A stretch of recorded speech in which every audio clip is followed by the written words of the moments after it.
माजी मंत्री महादेवजी जानकर आपल्या महायुतीच्या बीड लोकसभा मतदारसंघाच्या लोकप्रिय उमेदवार पंकजाताई मुंडे, विधिमंडळातील माझे सहकारी बाळासाहेब आजबे, सुरेश अण्णा धस, भीमरावजी धोंडे, पप्पूजी कागदे, डॉक्टर शिवाजी राऊत, डॉक्टर योगेश क्षीरसागर, सविताताई गोलार, रामकृष्ण बांगर, दीपक घुमरे, सतीश शिंदे, काकासाहेब शिंदे, जियाजी बेग, वाल्मिक तात्या निकाजे, बबन अण्णा झांबरे, रमजान तांबोळी, भाऊसाहेब लटपटे, शिवाजी शेंडगे, रुपेश मेंद्रे, अक्षय गायकवाड, भारतीय जनता पक्ष, राष्ट्रवादी काँग्रेस पक्ष, शिवसेना, आरपीआय आठवले, आरपीआय खरात, त्यामध्ये मनसे, रासप, सगळेच आमचे महायुतीमध्ये सहभागी झालेले सर्व राजकीय पक्षाचे उपस्थित असणारे सन्माननीय पदाधिकारी, जमलेले तमाम मतदार बंधू भगिनी, पत्रकार मित्र आणि माझ्या तरुण मित्रांनो, मी सध्या वेगवेगळ्या जाहीर सभेच्या निमित्तानं फिरतोय महाराष्ट्रामध्ये, परंतु धनंजयचा काल फोन आला की काही झालं तरी आजच्या सभेला, एका तरी सभेला बीडच्या या, नाही आलं तर कारण नसताना एक वेगळा गैरसमज समाजामध्ये पसरवण्याचं काम काही विरोधक, काही त्याच्यामधले अफवा पसरवणारे त्या ठिकाणी करत असतात. आणि त्याच्यामुळं मी आज आवर्जून आपल्या परिसरामध्ये आलोय. मला माझी सभा झाल्यावर मी जाणार आहे. नंतर जानकर साहेब, पंकजाताई बोलणार आहे, उदयनराजे आले तर ते बोलणार आहे, कारण मला पुढच्या 2 सभा आहेत. आज 6 वाजता प्रचार बंद होणार आहे. आपण प्रचंड संख्येने, म्हणजे मी थोडंसं संयोजकांना दोष देईन, तुमच्या लक्षात पण येत नाही की आपली सभा महायुतीची असताना मंडप केवढा टाकायला पाहिजे, मंडप कमी टाकला, त्याच्यामुळे माझी लोक उन्हात उभी आहेत. याला संयोजकांना मी जबाबदार धरीन. वास्तविक असं करू नका. बरं उन्हा आहे, ते 40-42 पर्यंतचं टेम्परेचर जात आहे. परवा तर 2ऱ्या का 3ऱ्या टप्प्यातलं मतदानाच्या दिवशी एक जण रांगेत असतानाच बिचारा मृत्युमुखी पडला. अशा प्रकारच्याही घटना घडतात. त्याच्यामुळे आपण सगळ्यांनी काळजी घ्यावी, अशा प्रकारची सुरुवातीलाच मी आपल्याला विनंती करेन. मित्रांनो, बीड लोकसभेचं नेतृत्व लोकनेते गोपीनाथराव मुंडे साहेबांनी केलं होतं. सर्व समाजाला बरोबर घेऊन जाणारा, चालणारा अशा प्रकारचा हा लोकनेता, एक मराठवाड्याचं तसं बघितलं तर दैवतच होतं. प्रथमतः मी त्यांना आदरांजली अर्पण करतो. याच मतदारसंघातनं मला आठवतंय, मला राजकारणाच्या थोडंसं आवड आहे आणि त्याच्यामुळं 1967 साली क्रांतिसिंह नाना पाटील यांना देखील लोकसभेमध्ये निवडून पाठवलं. क्रांतिसिंह नाना पाटील सांगली सातारचे, परंतु जनहितासाठी संघर्ष करणाऱ्या नेतृत्वांना हा मतदारसंघ कायम साथ देत आलेला आहे. अशा प्रकारचा आपला बीड जिल्ह्याचा इतिहास आहे. मित्रांनो, बीड लोकसभेच्यासाठी 13 मेला मतदान होणारे आपल्या महायुतीच्या उमेदवार पंकजाताई मुंडे या भाजपच्या कमळ चिन्हावर निवडणूक लढवत आहेत.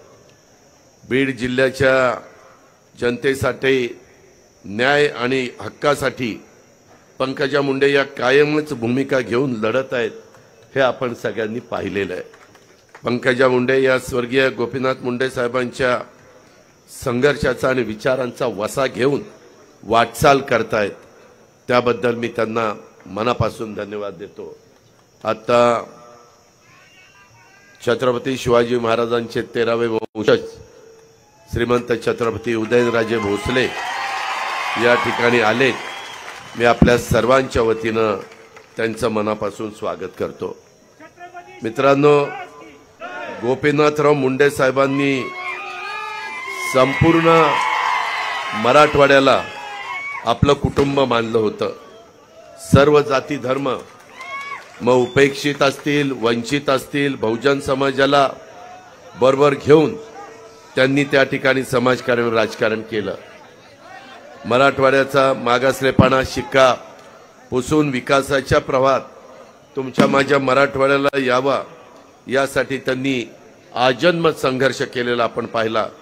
आणि तोच विचार घेऊन आम्ही आज सगळेजण पुढे जातोय। सर्व जाती धर्माचे बंधुभाव टिकून राहावा यासाठी देखील अगदी छोट्या छोट्या समाजाला घटक असला तरी त्याला न्याय देण्यासाठी आम्ही महायुतीच्या माध्यमातून सरकारच्या माध्यमातून एकनाथराव शिंदे, देवेंद्रजी, मी आणि आमचे सगळे सहकारी काम करतायत। मित्रांनो, हे काम करत असताना मला आपल्याला एक गोष्ट सांगायची। कालच मनसेचे प्रमुख राज ठाकरेंची सभा होती। मी त्या सभेला नव्हतो, माझ्या वेगळ्या सभा होत्या, परंतु त्यांनी सभेमध्ये सांगितलं त्यांची माझी राजकीय भूमिका वेगळी। आम्ही दोघं आपापले पक्ष चालवतो, परंतु त्यांनी कशावरून विषय निघाला मला माहिती नाही, परंतु त्यांनी सांगितलं एक गोष्ट मी मान्य करीन, अजित पवार ज्या दिवसापासून राजकारणात आलाय त्या दिवसापासून त्यांनी जातीपातीचा नात्यागोत्याचं राजकारण केलं नाही। सर्व जाती धर्माला बरोबर घेऊन जाऊनच समाजाचं काम करण्याचा प्रयत्न केला आणि ती माझी भूमिका आहे। शाहू फुले आंबेडकरांची विचारधारा घेऊन माझ्यासारखा कार्यकर्ता पुढे जाण्याचा प्रयत्न करत असतो। अनेक आमदार, अनेक मंत्री, अनेक कार्यकर्ते, अनेक अध्यक्ष मला त्या निमित्तानं साथ देत असतात। मित्रांनो, हे सगळं होत असताना ही लोकसभेची निवडणूक आहे, देशाचं भवितव्य ठरवणारी निवडणूक आहे। मी अनेकदा सांगत आलोय, महाराष्ट्राला सांगतोय, बीडला सांगतो, कड्याला सांगतो की ही काही भावकी गावकीची निवडणूक नाहीये, आपल्या बीड लोकसभा मतदारसंघाच्या विकासाची ही निवडणूक आहे। त्यामुळे भावनिक होऊन माझी तुम्हाला हात जोडून विनंती आहे, भावनिक होऊन मतदान करू नका। महायुतीच्या सरकारच्या माध्यमातून बीडच्या मागासलेपणाचा शिक्का आपल्याला मिटून टाकायचा आहे। मित्रांनो, विकास काय केवळ बोलून होत नाही, त्यासाठी नव्या नव्या योजना हे आपल्याला हाती घ्याव्या लागतात, प्रकल्प हाती घ्यावे लागतात। त्याचा उल्लेख बाळासाहेबांनी, सुरेशनी आणि धनंजयनी थोडासा आपल्या भाषणामध्ये उझरता केला। दळणवळणाच्या सोयी झाल्या पाहिजेत, माझ्या पिण्याचं पाणी आणि शेतीचं पाणी माझ्या शेतकऱ्यांना मिळालं पाहिजे, उद्योगांना पोषक अशा प्रकारचं वातावरण हे आपल्याला निर्माण करावं लागतं, तर रोजगार निर्मिती देखील त्याच्यातनं चालना मिळते। या सगळ्याच्या करता निधीची आवश्यकता असते। मी बारामतीमध्ये, शिरूरमध्ये बोलत असताना लोकांना तेच सांगितलं, बाबांनो, मागे 5-10 वर्ष आपल्याला निधी आला नाही का, तर विरोधी पक्षाचा आमदार खासदार आमचा निवडून जायचा आणि लोकसभेमध्ये ते मोदींच्या विरोधामध्ये भाषण करायचे। भाषण विरोधामध्ये केल्यानंतर निधी येणार कसा? शेवटी आपल्याला विकासाच्या करता निधी आणायचं म्हटलं तर 1-2 पावलं पुढे मागे सरकावं लागतं, तर समोरचे लोक निधी देतात। ह्या गोष्टीचं भान हे देखील काही लोकांना नव्हतं, परंतु मी आपल्याला सगळ्यांना सांगेन, महायुतीच्या सरकारच्या माध्यमातून मी आज तुमच्या सगळ्यांच्या समोर अर्थमंत्री या नात्याने मराठवाड्याला जो गरजेपुरता लागेल, जो जेवढा निधी लागेल तो निधी देण्याच्या करता मी एकनाथराव देवेंद्र कुठं कमी पडणार नाही। त्यामध्ये मगाशी बोलत असताना सांगितलं 1.68 TMC पाणी तुम्हाला उपलब्ध होऊन देण्याच्या करता आम्ही सगळ्यांनी प्रयत्न केला। बाळासाहेब होते, सुरेश होता, धनंजय होते, आमचे भीमराव होते, आम्ही सगळेजण विकास कामाच्या मध्ये शेवटी एकत्रपणे भूमिका त्या ठिकाणी घेत असतो। आता 4 TMC पाण्याचं आपलं देणं बाकी आहे। मित्रांनो, कृष्णा भीमा स्थिरीकरण, माझ्या पंचगंगाचं पाणी, माझ्या कोयना कृष्णेचं पाणी हे टनेलच्या माध्यमातून नीरा खोऱ्यामध्ये आणायचं आहे। नीरा खोऱ्यामध्ये जे पाणी येतं ते बोगद्यातनं आम्ही उजनीमध्ये टाकलेलं आहे, उजनीमधनं भीमा खोऱ्याचं पाणी सीना खोऱ्यात बोगद्यातनं टाकलेलं आहे, परंतु आता तिकडच्या बोगद्याच्या कामाला काही 1000 कोटी रुपये लागणार आहेत। तुम्ही म्हणाल अजित पवार तुम्ही अर्थमंत्री, मग काय अडचण काय? तुम्ही एक गोष्ट बीडकरांनो लक्षात घ्या, मोठे मोठे प्रकल्प असले तर एकट्या सरकारच्या बजेटमध्ये हे पूर्ण होत नाही, त्याकरता केंद्राचा निधी लागतो। आज तुमच्या पुढे मी बोलत असताना राज्याचं बजेट जवळपास 6.5 लाख कोटी रुपये, 3.25 लाख कोटी रुपये मला पगाराच्या करता अधिकारी कर्मचाऱ्यांचे आणि पेन्शनच्या करता द्यावे लागतात। राहिलेल्या 3.25 लाख कोटीमध्ये माझा गरीब समाज, मागासवर्गीय समाज, आदिवासी समाज, अल्पसंख्याक समाज, बहुजन समाज, ओबीसी समाज ह्या सगळ्यांना निधी देण्याचं काम आणि विकासाला निधी देण्याचं काम आम्ही करत असतो। त्यामुळे ही निवडणूक महत्त्वाची आहे। मोदी साहेब स्वतः इथं सभेला आले होते, त्याचा उल्लेख माझ्या आधीच्या वक्त्यांनी केला। माझ्या पुण्यामध्ये देखील ते सभेला आले होते। मावळचे उमेदवार तिथं श्रीरंगप्पा बारणे, त्याच्यामध्ये पुण्याचे उमेदवार मुरलीधर मोहोळ, शिरूरचे उमेदवार शिवाजीराव आढळराव पाटील आणि बारामतीचे उमेदवार सुनेत्रा पवार, ह्या चौघांचा प्रचार त्यांनी एका जाहीर सभेच्या निमित्तानं केला। आमची सगळ्यांची भाषणं आधी झाली, कारण आम्हाला सांगितलं होतं मोदी साहेब यायच्या आधी तुम्ही भाषण करा। मोदी साहेब आल्यानंतर राज्याचे प्रमुख म्हणून एकटे एकनाथराव शिंदे तिथं बोलतील आणि नंतर मोदी साहेब मार्गदर्शन करतील। साहजिक आहे, त्यांचं वेळ महत्त्वाची आहे, त्यांना जास्तीत जास्त सभा घ्याव्या लागतात। जर आम्ही सगळेजण त्यांच्यासोबत भाषण करत बसलो तर वेळ जातो। त्याकरता एकनाथराव भाषणाला उठले। खुर्च्या अशा टाकलेल्या होत्या, एकनाथरावांच्या शेजारी माझी खुर्ची होती आणि एकनाथरावांच्या डाव्या बाजूला मोदी साहेबांची खुर्ची होती। मी माझी खुर्ची सोडली आणि मोदी साहेबांच्या शेजारी येऊन बसलो। मित्रांनो, गावच्या गप्पा मारण्याकरता नव्हतं बसलो। त्याच्यामध्ये मी मोदी साहेबांना सांगितलं, मोदी साहेब माझे काही प्रश्न आहेत, तुम्ही संपूर्ण देशामध्ये प्रचार करताय, आम्ही महाराष्ट्राच्या कानाकोपऱ्यामध्ये जातोय, आमच्या लोकांचे प्रश्न जे कापसाचा आहे, जो सोयाबीनचा आहे, जो धानाचा आहे, जो दुधाचा आहे, तो आमच्या अखत्यारीमध्ये येतो। त्या संदर्भामध्ये आम्ही एकनाथराव देवेंद्रजी निर्णय घेऊ, मी नंतर त्या विषयावर येतो तुमच्याकडे। पण आता मला तुमच्याकडनं कांद्याची निर्यात बंदी जी केली ती निर्यात बंदी उठवावी आणि कांदा बाहेर जावा असं माझा बीड जिल्हा, सोलापूर जिल्हा, माझा पुणे जिल्हा, नाशिक जिल्हा, ह्या सगळ्या नगर जिल्हा, ह्या सगळ्या भागामध्ये आमचा शेतकरी कांदा उत्पादक आहे आणि त्याला 2 पैसे मिळत असतात। त्याचा प्रपंच त्याच्यावर आहे, त्याची मुलं बाळ त्याच्यावर आहेत, त्याचा संपूर्ण घर त्याच्यावर अवलंबून आहे आणि मग त्याच्यातनं ते नाराज होतात। कारण नसताना ती नाराजी आपल्याला त्याची किंमत मोजावी लागते। त्यावेळी अजित काळजी करू नको, मी गेल्यानंतर त्या संदर्भातली निर्यात बंदी उठवतो। निर्यात बंदी उठवलेली आहे, थोडा उशीर झाला मी मान्य करतो, परंतु आता इथून पुढच्या काळामध्ये मी देखील शेतकरी आहे, तुम्ही देखील शेतकरी आहे। शेतकरी तुमची माझी जात आहे, दुसरी कुठली जात आपली नाहीये। बाकीचे जण स्वतःची राजकीय पोळी भाजून घेण्याच्या करता वेगवेगळ्या पद्धतीने सांगतात, आम्ही अमकं, आम्ही तमको, आम्ही 96 कोळी आणि आम्ही काय 92 कोळी वाटलो का काय? उगीच काहीतरी गप्पा हाणायच्या। आम्हाला पण बोलता येतं, परंतु आम्ही तारतम्य ठेवून बोलत असतो, कारण ती स्वर्गीय यशवंतराव चव्हाण साहेबांची आम्हाला शिकवण आहे, ती आपली महाराष्ट्राची संस्कृती आहे, ती आपली परंपरा आहे। ह्याचा देखील भान चुकीच्या पद्धतीनं बोलणाऱ्यांनी ठेवलं पाहिजे। मित्रांनो, ह्याच्यातनं हा मार्ग आपण काढला। माझा दुधाचा धंदा, माझ्या इथं देखील माझ्या रामकृष्ण बांगर आहेत, सुरेश आहे, बाकीचे सगळे सहकारी आहेत। बीड जिल्ह्यामध्ये देखील दुधाचा धंदा चांगला आहे, 2 पैसे माझ्या शेतकऱ्याला मिळत असतात। दुधाचा दर उतरला, एकनाथराव, मी, देवेंद्र आणि राधाकृष्ण आम्ही चौघ बसलो, आपण 5 रुपये अनुदान देऊ। सरकारच्या तिजोरीतनं 2 पैसे माझ्या शेतकऱ्याला मदत करावे लागले तरी चालतील, पण मागं हटायचं नाही। आम्ही 5 रुपये लिटरला डायरेक्ट त्याच्या अकाउंटला डीबीटीला टाकले। मी आज तुम्हाला जाहीरपणे सांगतो, यदा कदाचित काहींचे पैसे राहिले असतील, कारण ऑनलाईन करत असताना काही त्याच्यामध्ये बारकावेत, बांगरांना माहिती आहे की बऱ्याचशा ठिकाणी अडचणी येतात। त्या अडचणी आचारसंहिता संपल्यानंतर मी तुम्हाला शब्द देतो की ते ताबडतोब त्याची मीटिंग घेऊन त्या त्रुटी दूर केल्या जातील आणि तुम्ही गाईचं दूध जे काही आम्हाला सरकारला घातलेलं आहे त्याचा पै आणि पै तुमच्या अकाउंटला टाकल्याशिवाय आम्ही गप्पा बसणार नाही, हा देखील शब्द ह्या निमित्तानं देतो।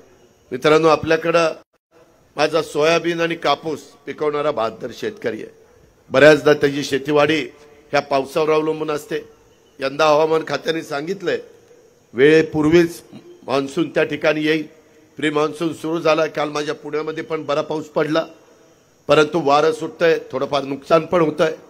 पण पावसाची गरज आहे, गारव्याची गरज आहे, पाण्याची गरज आहे आणि त्याच्यामुळे सगळेजण आपण तिकडं डोळे लावून बसलेलो आहे। मित्रांनो, ह्याच्यामध्ये आम्ही ज्यावेळेस कॅबिनेट घ्यायचो त्यावेळेस आचारसंहिता लागण्यावरती आम्हाला सगळं माहिती होतं, म्हणून आम्ही फटाफट निर्णय घेत होतो। आणि त्यावेळेस आमच्या लक्षात आलं की माझ्या महाराष्ट्रातल्या कापूस उत्पादक शेतकऱ्याला आणि माझ्या सोयाबीन उत्पादक शेतकऱ्याला भाव कमी झालेले त्याचा काही दोष नाहीये, भाव पडलेत म्हणून आम्ही बजेटमध्ये 4,000 कोटी रुपये बाजूला ठेवले।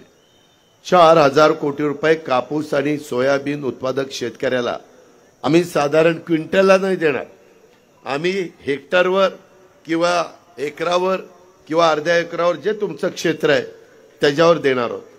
ते जे सगळे पेपर्स आमच्याकडे पोहोचले नाही त्यामुळे आचारसंहिता सुरू व्हायच्या आत तो निर्णय घेता आला नाही, पण एक निर्णय घेतलाय की या दोन उत्पादक शेतकऱ्यांना कापूस आणि सोयाबीन यांना त्यांना मदत करण्याच्या करता राज्य सरकारच्या तिजोरीतनं 4,000 कोटी रुपये द्यायचे एवढा मात्र निर्णय घेतलाय। आम्ही शब्दाचे पक्के आहोत, त्या पद्धतीने तुमचे पैसे जे काही ठरेल, जसं दुधाला 5 रुपये ठरलं तसं सोयाबीन आणि कापसाला पण योग्य पद्धतीने आम्ही देण्याचं ठरवू आणि त्या प्रकारे आम्ही याबद्दलची भूमिका त्या बाबतीतली पुरी करू। मित्रांनो, मला एका गोष्टीची जाण आहे, कधी कधी भाषणामध्ये काही गोष्टी बोलून जातात। मध्ये देखील देवेंद्रजी आले आणि त्यांनी जाता जाता सांगितलं की आमचं आष्टी पाटोदा शिरूरला सुरेश रावांना उमेदवारी देणार। तुम्ही काळजी करू नका, ते बोलून गेले असले, थांब रे बस, त्यामध्ये ही महायुती आहे, ह्या महायुतीमध्ये आमचे बाळासाहेब असेल, सुरेशराव असेल, आमचे भीमराव असतील आणि ह्या तिघांच्या व्यतिरिक्त अजून कोणी इच्छुक असेल म्हणजे मी त्यांना सोडत नाही, ते पण असतील, कारण प्रत्येकाला वाटतं का आम्ही आमदार होऊ नये, आम्ही 7-7 वेळेला आमदार होतो, आम्हाला एकदा तरी होऊ द्या ना, असं काहींच्या मनात येणं चुकीचं नाही।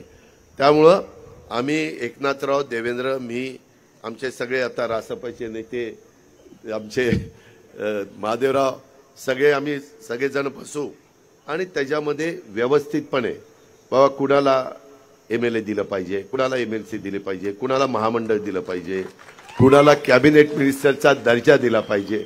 तुम्ही काळजी करू नका, उगीच डोकं खाजवत बसू नका, हायला आता बाळासाहेबाचं कसं व्हायचं आणि भीमरावचं तर आत्ताच पत्ता कट झाला का काय, काही काटबेट झाला नाही, मी सांगतोय ते सांगतोय, माझं ऐका, मी अतिशय स्पष्ट बोलत असतो, त्यामुळं तसलं काही डोक्यात खूळ घेऊ नका आणि तुम्ही व्यवस्थितपणे पंकजा ताईचं काम करा, जी जोरात काम करेल त्याचा विचार मी करेन,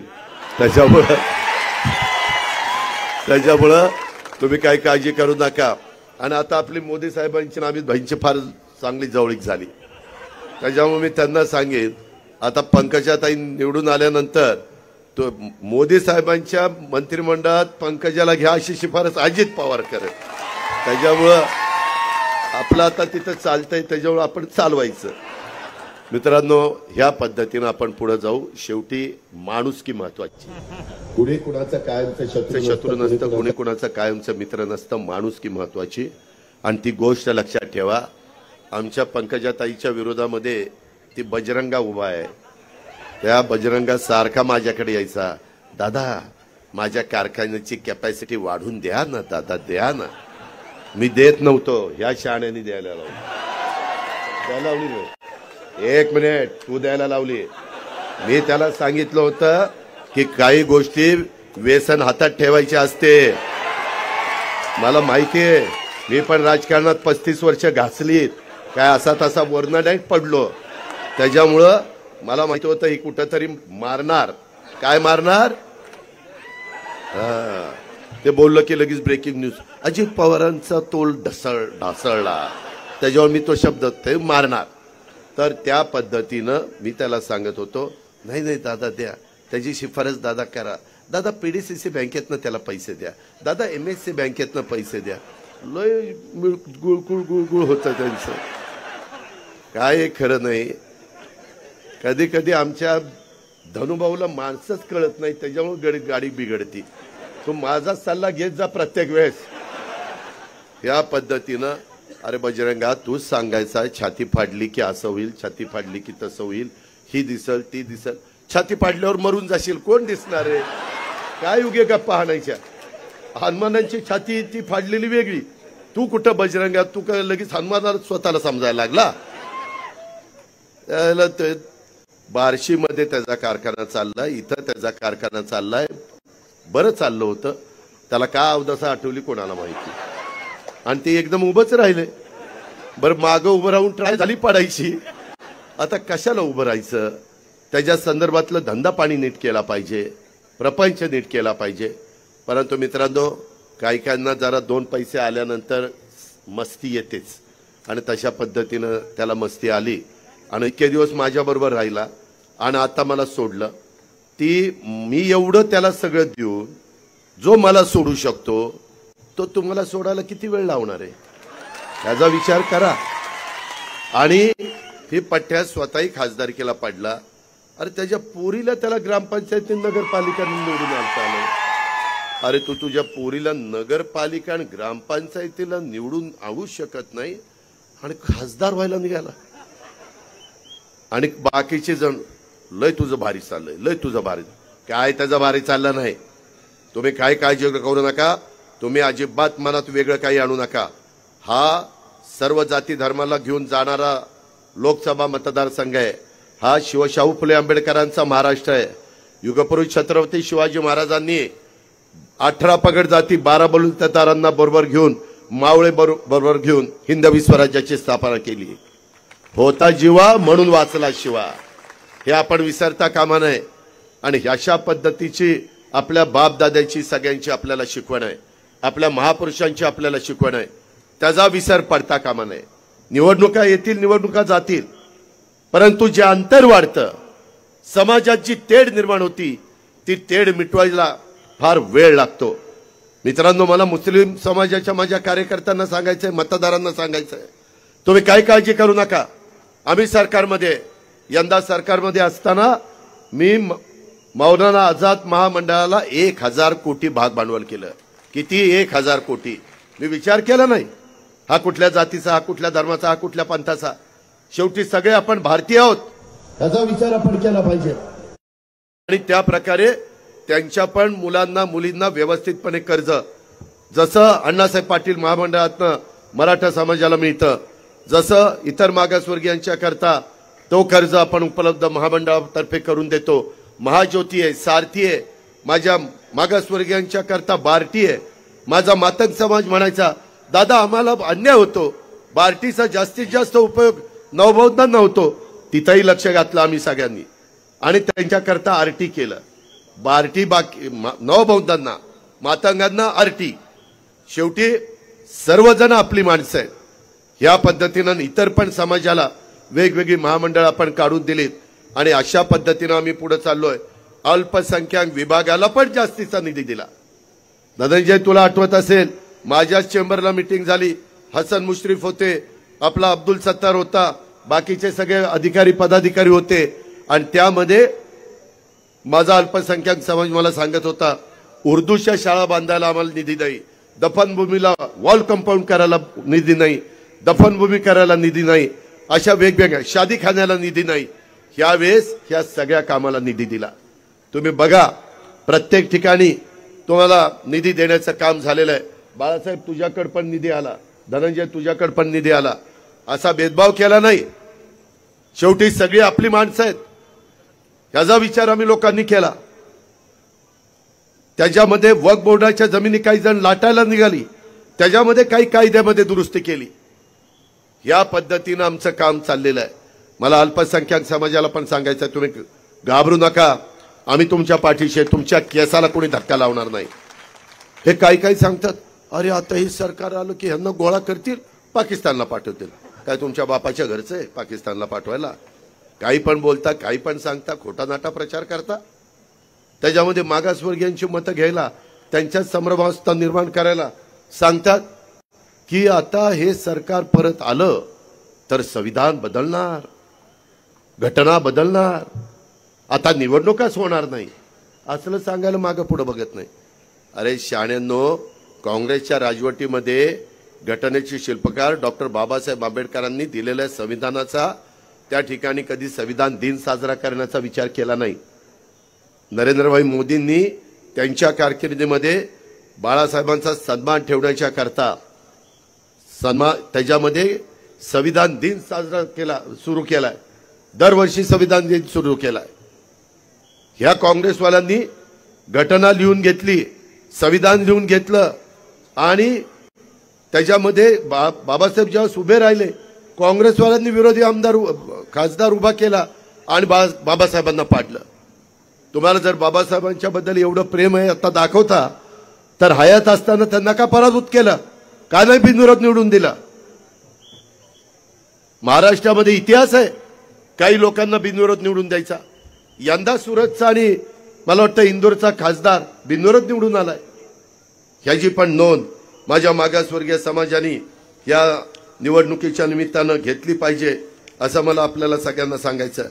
मित्रांनो, राष्ट्र मोठं झालं तर महाराष्ट्र मोठा होईल ही स्वर्गीय यशवंतराव चव्हाण साहेबांची भूमिका होती आणि आम्ही नेमकं त्याच रस्त्याने चाललोय। आम्ही विकासाच्या करता ही भूमिका घेतली, त्याच्यामध्ये माझ्या शेवटच्या माणसाला पण मदत झाली पाहिजे हा आमचा दृष्टिकोन आहे। त्याच्यातनं केंद्रामध्ये पंकजाताई मुंडे गेल्या तर तिथं रेल्वेचे प्रश्न सोडवण्याच्या करता निधी आणण्याचं काम ते करतील। त्याच्या संदर्भामध्ये इतर बाबतीमध्ये नॅशनल हायवेची कामं असतील, आरो ब्रिजची कामं असतील। त्याच्यामध्ये आत्ताच मी आमच्या डॉक्टर क्षीरसागरांशी बोलत होतो। सोलापूर धुळे नॅशनल हायवे 52 बीडच्या बायपास दोन्ही बाजूला उड्डाणपूल ब्रिज आणि बायपास रोडवर service road doctor Yogesh Kshirsagar सांगत होते, दादा आत्ताच नितीन गडकरी साहेबांनी ते जाहीर केलं। त्याच्यामध्ये बीड शहरामध्ये नगरोत्थान टप्पा 3 17 रस्ते ते आपल्याला करायचे। आपलं मराठवाड्यातलं बीड जिल्हा महत्त्वाचा जिल्हा, शहराचं ठिकाण, जिल्ह्याचं ठिकाण, त्यामुळे ह्याही बाबतीमध्ये डॉक्टर योगेश आपण काळजी करू नका, ते आमच्याच एकनाथराव शिंदे यांच्याकडे ते काम आहे। आपली निवडणूक संपल्यानंतर आचारसंहिता संपल्यानंतर मी धनंजय त्याच्यामध्ये पंकजाताई आम्ही सगळेजण जाऊन एकनाथरावांना सांगितलं तर एकनाथराव नाही म्हणणार नाही, हेही काम तुमचं मार्गी लावू। आपल्याला शेवटी कामं करायची, आपण कामाची माणसं, आपण नुसतंच गप्पा मारणारी माणसं नाहीयेत, आपण लोकांना दिलेले शब्द पाळणारी माणसं आहोत। मित्रांनो, आज 18 पगड जाती 12 बलुतेदार माझे मागासवर्गीय अल्पसंख्याक आदिवासी माझा मराठा समाज सर्वांना सोबत घेऊन जाण्याची आमची सर्वांची भूमिका आहे। आज प्रत्येक समाजाकरता वेगवेगळ्या योजना आम्ही राबवतोय। 12 बलुतेदारांच्या करता केंद्राने विश्वकर्मा योजना आणलेली आहे, आम्ही त्याचा अधिक विस्तार करणार आहोत। विविध समाज घटकांच्यासाठी आम्ही एकनाथराव शिंदे देवेंद्रजी आम्ही सगळ्यांनी महामंडळ काढलीत। मराठा समाजाच्या करता सारथी आणि बाकीच्यांच्या करता इतर मागासवर्गीयांच्या करता महाज्योती अशा वेगवेगळ्या पद्धतीने अल्पसंख्याक करता मौलाना आझाद महामंडळ आणि मातंग समाजाच्या करता आरटी, नवबद्धांच्या करता बार्टी, ह्या सगळ्या गोष्टी आम्ही केलेल्या आहेत। त्याही गोष्टीचा विचार आपण सर्वांनी या निमित्तानं केला पाहिजे। मागाशी मला वाटतं सुरेशने सांगितलं धसनी की महाराष्ट्र लोकसेवा आयोगाने महाराष्ट्र राज्यपत्रित नागरी सेवा संयुक्त पूर्व परीक्षा 2024चं शुद्धीपत्रक जाहीर करून त्यामध्ये सामाजिक आणि शैक्षणिक दृष्ट्या मागास वर्गासाठी ज्याला आपण एसीबीसी म्हणतो त्यांना आरक्षण लागू केलेलं आहे। 29 डिसेंबर 2023च्या जाहिरातीमध्ये 250 जागांची वाढ करत सुधारित जाहिरात प्रसिद्ध करण्यात आलेली आहे आणि विशेष म्हणजे ह्याच्यामध्ये मराठा समाजातील उमेदवारांना आता मागासवर्गीयांच्या करता लागू असलेल्या वयोमर्यादेतील सवलतींचा लाभ घेऊन वयोमर्यादा ओलांडली असतानाही नव्याने अर्ज करता येणार आहे। शेवटी हे मराठा समाजाच्या करता देखील आम्ही करतोय। मी मगाशीच सांगितलं आम्ही सर्वांच्या करता काम करतोय। आमची महायुती सरकारची भूमिका ही पारदर्शक पद्धतीची सरकारची आहे। आम्ही समन्वयाने सर्वांना बरोबर घेऊन काम करतोय। त्यामुळे कोणी संभ्रम पसरवत असेल अशा अपप्रचाराला माझ्या बीड जिल्ह्याने माझ्या आष्टी पाटोदा शिरूरने अजिबात बळी पडू नका। लोकसभेत या आपल्या महायुतीच्या विचारांचा खासदार आपण पाठवला तर केंद्रात आपण ठामपणे भूमिका मांडू शकतो। उद्या तिसऱ्यांदा नरेंद्र मोदी साहेबांना केंद्रात त्यांचं सरकार सत्तेवर येणार आहे, त्यामुळे आपण देखील महायुतीचा खासदार हा निवडून दिला पाहिजे, तरच आपले प्रश्न त्या ठिकाणी सुटू शकणार आहेत। 5 वर्षाच्या करता पंकजाताईंचं मंत्री म्हणून काम आपण सगळ्यांनी बघितलेलं आहे। ग्रामविकास मंत्री असेल किंवा त्या ठिकाणी जलसंधारण मंत्री असेल, या पद्धतीचं काम त्यांनी बघितलेलं आहे। स्वर्गीय गोपीनाथ मुंडे साहेबांचा वसा आणि वारसा पुढे चालवण्याचं काम ते त्या ठिकाणी करतायत। त्यांना भरभक्कम पाठिंबा देण्याचं काम आणि बीडकरांनो तुम्हाला ही संधी आलेली आहे। या निमित्तानं पंकजाताई मुंडेंचं एक नंबरलाच नाव आहे, म्हणजे नशिबाने त्या मशीनमध्ये नंबर पण एकच आलेला आहे, त्याच्यामुळं आपण त्याच्याबद्दलची काळजी करू नका। आता आपल्याला नंबर 1नी त्यांना त्या ठिकाणी विजय करायचं, ते पवित्र काम तुमच्या प्रत्येकाच्या मतामध्ये, ते पवित्र मत तुम्ही त्या दिवशी कमळाच्या समोरील बटन दाबून त्या ठिकाणी विक्रमी मताधिक्याने विजय करा। जाता जाता एकच गोष्ट सांगतो, मगाशी बीड जिल्हा मध्यवर्ती सहकारी बँकेच्या संदर्भामध्ये धनंजय मुंडेंनी मुद्दा उपस्थित केला होता। मित्रांनो, मी देखील अतिशय चांगल्या पद्धतीने बँका चालवणारा एक कार्यकर्ता आहे। माझ्यावर आरोप झाले, मला क्लीन चिट मिळाली, पण माझी बदनामी झाली, मला त्याची जबरदस्त किंमत मोजावी लागली। ठीक आहे, राजकीय जीवनामध्ये काम करत असताना अशा प्रकारचे आरोप होतात, अनेकांच्यावर झाले, परंतु आम्ही सरळ मार्गी असताना देखील आम्हाला तिथं बदनाम करण्यात आलं। मित्रांनो, आज धनंजयांनी आव्हान केलेलं आहे, मलाही माहिती आहे माझ्या शेतकऱ्यांना जास्तीच्या व्याजाने पैसे सावकाराकडनं घेऊन त्यांना शेतीवाडीचा व्यवसाय करता येत नाही, म्हणून आम्ही 0% व्याजाने कर्ज पुरवठा 3 लाखापर्यंत पीक कर्ज शेतकऱ्यांना देण्याचा निर्णय घेतला।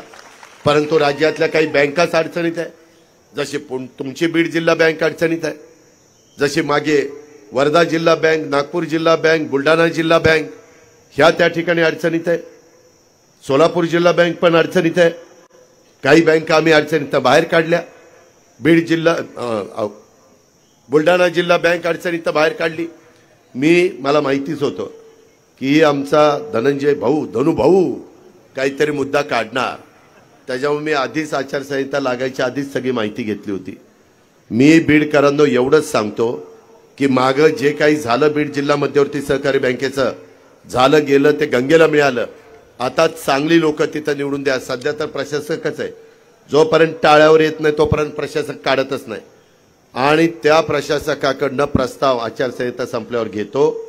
त्याच्यामध्ये बीड जिल्हा बँकेला जसं राज्य सरकारने हमी दिली आणि तिथल्या शेतकऱ्यांना पीक कर्ज सुरू केलं, त्या पद्धतीनं माझ्या मराठवाड्याच्या 72 शेतकऱ्यांच्या करता जे 0% व्याजाने कर्ज पुरवठा पीक कर्जाला दिला गेला पाहिजे, तो वेळेत परतफेड करायची।